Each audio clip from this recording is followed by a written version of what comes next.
Hockey Inside Out, presented to you by the Montreal Gazette.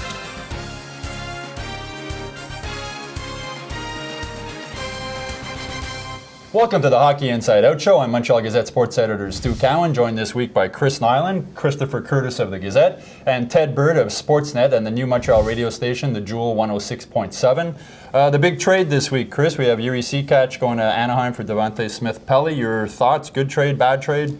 You know, we'll know a year or 2 years from now. You can always look back and say, oh, this was good for Montreal, it was bad for Anaheim. You know, to look at it on paper, I mean, they're both 22. They both got about the same number of points. Here's the deal. I think it's a win-win from the sense that Montreal needs to get bigger. They need to be a stronger team. They need bigger bodies. We've been saying that for the last 4 years. How do you get that way? Well, build through the draft, or you make trades. And you can't always get players like that. It's difficult sometimes. And listen, Jiri Sekac, I don't believe, is going to play here for this coach. This coach has a, 4-year deal? I don't think he really liked his style of play, cared for him as a player.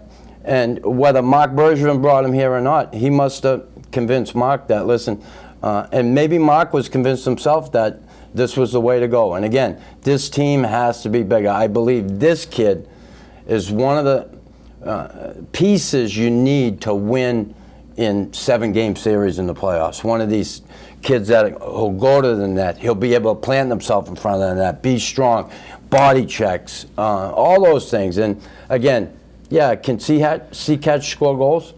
He had 11 in the KHL. That's right. And he had 18 in the USHL. You know, he had a great shot and he can skate and do all this stuff. But again, you know, he's a pretty pony, I think. I liked some of the things I saw from him. He had a great shot, could skate with the puck, all those things. But where was it? You know, and again, you can say, oh, he didn't play with this guy, he didn't play with that guy, blah, blah, blah, blah, blah. I think it's a win-win for both, and we'll see what happens. Well, we had a poll up on the site, Ted, and it's almost split 50-50. It's rare you see a trade where the fans are basically split evenly on that. Well, when you look at Sekac's skill set, if Gauthier or Gainey had made this trade, it would have been 90-10 people hating it, right? But people have confidence in Marc Bergevin because he's made some shrewd moves in the 3 years that he's been here. I was a little surprised they gave up, if that's the right term, on Sekac this early. But at the same time, that trade says to me they're going for it now. They're not looking down the road at maybe a shot at the cup in 2 or 3 years. They're going for it now, and they got a guy who can help them this year in the playoffs versus a guy who, if he's not playing every game in the regular season, how much was he going to play in the playoffs? Now, Chris, you're around the team in the room. What was Sekac like in the room? How was he blending in? He was sort of always off to the side, and I think the guys come up together through the AHL, you know, so most of them know each other that way, and then you have this guy who's roughly your age, he's young, he's a rookie, and he's just sort of thrown into the mix. He was certainly a nice guy, a polite guy, a quiet guy, but the thing that struck me the most was it seemed like he didn't really understand his role on the team, and maybe Michel Therrien didn't really understand his role on the team. So as Chris was saying, maybe it was never going to work. Yeah, and listen, if you don't know your role, go ask the coach, go to the jet, what's my role? 1, 2, I think what we're forgetting here, and yeah, we're getting rid of this goal scorer, 11 goals again, the KHL. Nikita Sherbak is on the way, no? Yeah. At some point here, you can't, and they're similar in a sense. So, like, Sherbak, Sekac, and, you know, come on. So, it's not like you got rid of this guy that was lighting the lamp every night for you, for a guy who's going to grind it out for you. Well, we're going to find out pretty quick, because it looks like in Anaheim he's going to play with Getzlaf and Perry. So, we're going to find out pretty quick, I think, how he's going to do there. It's like the worst case scenario for people who are very reactionary. I told you he was great, he just scored 3 goals. But I feel like our reactions aren't strong enough. We should be a terrible trade, great trade, but I think the right attitude is the one you have, which is wait and see, because it's, you know, you won't know tomorrow. You won't, you know, maybe in the playoffs. You never do. Idea. Yeah. Takes time. Listen, if Smith-Pelly helped the Canadiens win the Cup this year, and Sekac goes on and scores 25 a year for the Ducks for the next 5 seasons, Both teams have won that trade. I like his name though, right? Devontae Smith Pelly. Pelly Devontae Smith. You can say it any way you want. It sounds like a name. I've heard You people know? call Could be a him, law firm, Devontae Smith and Pelly. people calling him DSP like GSP, Yeah. right? He had DSP. 36 goals though his final year of junior in the Ontario. Jay Farrar came up with that one yesterday on the show. Okay. He come up with DSP right away. So it's pretty cool. Now he's a right-hand shot, which is something the Canadiens have really been looking for. You were a right-hand shot. Did you ever play on the left side? Oh yeah, and it really screwed me up. Made a big difference in my game. No, you know, again, the biggest thing about playing the off wing is when you're coming out of your end, picking the puck off the wall. If I'm playing my off wing and I got to pick it off the wall like that, it's difficult. Or be looking back this way because, you know, the D-man, you know, I'm looking back like this, the D-man's coming down you while you're trying to see the puck. That's the most difficult thing. If you've watched the Montreal Canadiens breakout lately, the wingers are up by the blue lines on the breakout. Please, what's so difficult about that? The puck comes and you tip it in on your backhand and you're off wing. In the offensive zone, it's a plus for you. You know, having your stick in the middle of the ice now, you got a better angle to shoot, you see more net, all those things. So, seemed to work last night. Well, Michel Therrien puts Alex Galchenyuk on the right wing, another move where fans are scratching their head going, what's this guy doing? Then he gets 3 points. And he's so stubborn that he goes over to the left side and scores goals. Like, yeah, I told you, Coach. I told you. It seems like whatever moves he makes, no matter how bizarre they seem to be working off. Yeah, well, it's interesting. I think that second line now is 3 centermen, is it not? It's Eller, Plekanec, and Galchenyuk. Yeah. 3 centermen, and they're producing. So think they know their role?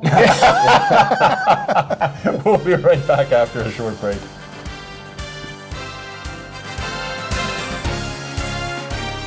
All right, Christopher, the trade deadline's coming up March 2nd. Does Marc Bergevin need to do something else, or should he be sitting with what he's got right now? I think nobody knows. Not even Marc Bergevin knows what Marc Bergevin is going to do. He's so secretive.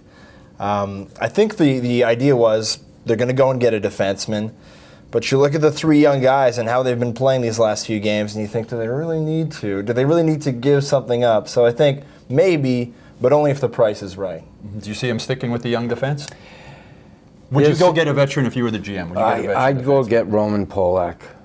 I like this guy. He's tough on the back end. They need a real tough guy back there. I like the pairing, a good skating D, good puck moving defenseman with a slug back there who can clear the front of the net, be mean, a Yemelin, a Tenorti. I mean, I love those pairings. Who knows? But I think Bergevin will do something. Come on, he's been active every year since he's been here. So I don't think this is it, this one move. Now, Ted, what's going on? This team plays terrible against terrible teams. Then they go into St. Louis and smoke them on the road. What's going on? Well, that's the good news. They won't have to play playoff teams in the playoffs.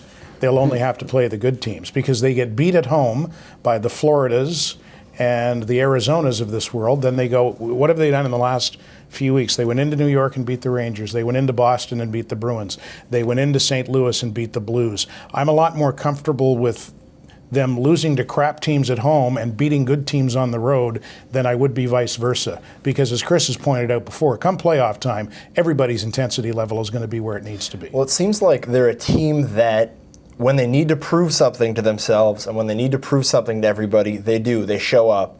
And the other thing is that being involved in all these close one-goal games, even against the crappy teams, come playoff times, they'll have like dress rehearsed those intense, tight situations again and again and again. This is Chris. No, it's Michel Therrien's 3rd year coaching. The team seems to keep getting better. Is he a legitimate candidate for the Jack Adams Trophy for Coach of the Year? You know, I mean, come on, he's put the numbers up. Look at what he's done. Yeah, he definitely has to be in the conversation, you know. And you talk about the close games. I go to that. And yeah, there's going to be close games in the playoffs. They're used to playing in those games. We heard the coach the other night after the game say that, you know, I like that our team is, when we try and play in those close games, I like that we're good at playing in those close games. They have no choice. They can't score goals. What do you mean you like it? You'd like it when they win 5-2 like last night instead of 2-1 every night. You know, you're having a heart attack and you're losing your hair at the same time. Earlier he said, Please. earlier in the year he said you need to score 3 goals to win a game, and the other day he said, well, we're playing defensive, so 2 is good. You know, as long as we're winning. Yeah. Now, Carey Price sets a team record, 9 straight road wins. He has a 1.11 goals against average during that time. After the St. Louis game, Michel Therrien said, not a lot of special players are in the NHL, but we have one. Ted, could this team win if something was to happen to Carey Price? I don't think so. I think we already saw that in the playoffs last year, as well as Tokarski played against the Rangers. Carey Price is the linchpin of this team. I mean, there are a lot of other good players on the team, but it all emanates from him, I think. And I just think that also not only the loss of his skill set in the net, but the psychological impact on the rest of the team if he were to go down. There's just no way that they're going to go all the way without him. Now, one of the biggest stories recently has been Nathan Beaulieu's progress. Chris, what have you liked most about him? Played well, he's scrappy. I knew the kid obviously had the tools. He has the skating ability, can move the puck, all those things. His whole thing is learning the game down below the dots in your own end. I don't care about from the blue line out. He knows what to do. He's good with the puck. He's a heady player. It's down below the dots, learning how to close on guys, read 3-on-3, read good defensive situations, know when to hold in front of the net, know when to jump, all those things. And he's gotten better at it. And the only way you get better at it is by doing it, yes, in practice, but then applying it in games. Now, Christopher, you've been around him from day one of training camp. Have you noticed a change in him, the way he's handling himself off the ice or on the ice, or what? Yeah, I mean, some of the reporters said he was a little stiffer last year, and he seems a lot more comfortable in his own skin now. The thing about, as Chris is saying, it's really in his own end that we've seen the improvement. I mean, it's easy to look at Beaulieu in a game like against Columbus and just see him control the puck and skate and see traces of a PK Subban or an Andrei Markov. But it's what he's starting to do in the defensive zone, just recover the puck, push it back up, make the right breakout pass, or just skate it midway through the ice. Like, these are the little things that are changing. And in the locker room, he's a funny guy. He's actually, oddly, he's one of the funniest guys on the team. Mm-hmm. Jared Tenorti, Ted, his performance so far, do you think he's going to stay here? Well, it's hard to say. I guess it depends on Emelin and Gonchar and whether they come back. And if it comes down to, do you keep Tenorti around or Greg Pattern? The good news is it's not the lesser of two evils, the way they've both been playing. It's not like choosing between, cyanide and arsenic. I'm arsenic. Arsenic. You're going arsenic? Sprinkle it in your hot dog and see you guys later. Yeah, I think, his progress probably hasn't been what they were hoping for. He was drafted, in 2010? Mm-hmm.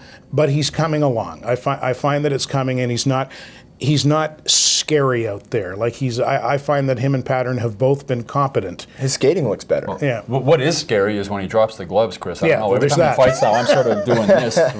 Well, ever since he lost that fight down there, got hit with that punch, that shakes you a little bit, and it's tough to come back from. He's the type of kid who can. He came back and fought Petrovic there. The punch at the end that caught him scared me. And then the last fight, it was difficult. He looked like, he was tired, and he looked like he was pretty much wide open. And if he gets hit again like that, it's not a good thing. I think he's got to pick his way through fights. He can't just stand there and swing. It's dangerous, wide open stuff. Yeah, he has to use his head better when he gets involved in a fight. That way he'll last, he'll be around. I'd hate, again, to see what happened to him in Hamilton. Well, hope you enjoyed this week's show. We'll be back next week. It'll be after the trade deadline, and we'll talk about what Marc Bergevin did or didn't do. See you then.